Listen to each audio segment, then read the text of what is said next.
మంచిర్యాల జిల్లా చెన్నూరు మండలం కొమ్మెర గ్రామంలో రైతుల వినూత్న నిరసన చేపట్టారు. కాంగ్రెస్ ప్రభుత్వం రైతులందరికీ రైతు భరోసా పథకం అమలు చేయాలని డిమాండ్ చేస్తూ గ్రామ రైతులు స్వయంగా పోస్టర్లు అంటించి నిరసన వ్యక్తం చేశారు. ఎకరానికి 17,500 రూపాయల చొప్పున రైతులకి బాకీ పడ్డ రైతు భరోసా నిధుల్ని రైతు ఖాతాల్లో వెంటనే జమ చేయాలని రైతులు డిమాండ్ చేశారు. కేసీఆర్ ప్రవేశపెట్టిన రైతు బంధు పథకాన్ని ఎండగట్టడానికి కాంగ్రెస్ సర్కారు కుట్రలు చేస్తోందని ఆరోపించారు. కాంగ్రెస్ ప్రభుత్వం ఎన్నికల్లో చెప్పిందొకటి చేసేది ఇంకొకటి అని ఎద్దేవా చేశారు. ఎన్నికల్లో ఇచ్చిన హామీల్ని ఏ ఒక్కటి కూడా పూర్తిగా నెరవేర్చలేకపోయినా కాంగ్రెస్ ప్రభుత్వం రానున్న స్థానిక ఎన్నికల్లో ప్రచారంలో ఎలా తిరుగుతారని ఆగ్రహం వ్యక్తం చేశారు. ప్రభుత్వం రైతు సమస్యల్ని గుర్తించి రైతులకి బాకీ పడ్డ రైతు భరోసా నిధుల్ని వెంటనే విడుదల చేయాలని డిమాండ్ చేశారు.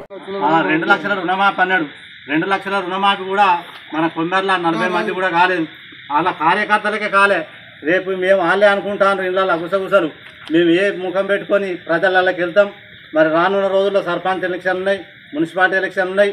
ఈ ఎలక్షన్లలో ఏ విధంగా మేము ప్రజల్లోకి వెళ్తాం అనే ఇబ్బందులతోనే వాళ్ళ ముఖం చాటేసుకొని అలా తిరగలేని పరిస్థితులు ఉన్నది.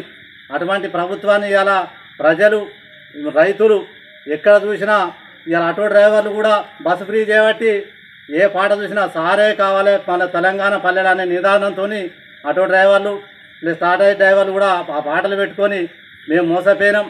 ఈ కాంగ్రెస్ను ఒకసారి చూద్దామంటే చూసినా కూడా మాకు నట్టేయడం ఉంచిండు.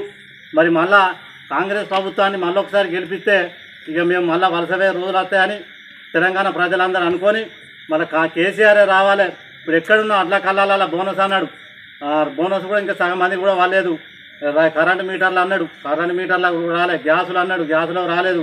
తులం బంగారం అన్నాడు, కేసీఆర్ కిట్ అన్నాడు. ఇవన్నీ అనేక రకాలుగా చెప్పిండు. ఇలా చెప్పింది ఒకటి, చేసింది ఒకటి. మరి ఇలా రానున్న రోజుల్లో ఈ కాంగ్రెస్ ప్రభుత్వానికి బుద్ధి చెప్పాలంటే మరి వచ్చే ఎలక్షన్లల్లో మనం అందరం ఏకమై తెలంగాణ ప్రభుత్వం ఎక్కడికి ఉన్నా తెలంగాణ ప్రజలు ఈ కాంగ్రెస్ కేసీఆర్కి ఓటేసి కేసీఆర్ని గెలిపించాలి. జై తెలంగాణ, జై తెలంగాణ. కేసీఆర్ గారి నాయకత్వం, కేసీఆర్ గారి నాయకత్వం, కేటీఆర్ గారి నాయకత్వం, బాలకృష్ణ గారి నాయకత్వం. జై తెలంగాణ, జై తెలంగాణ.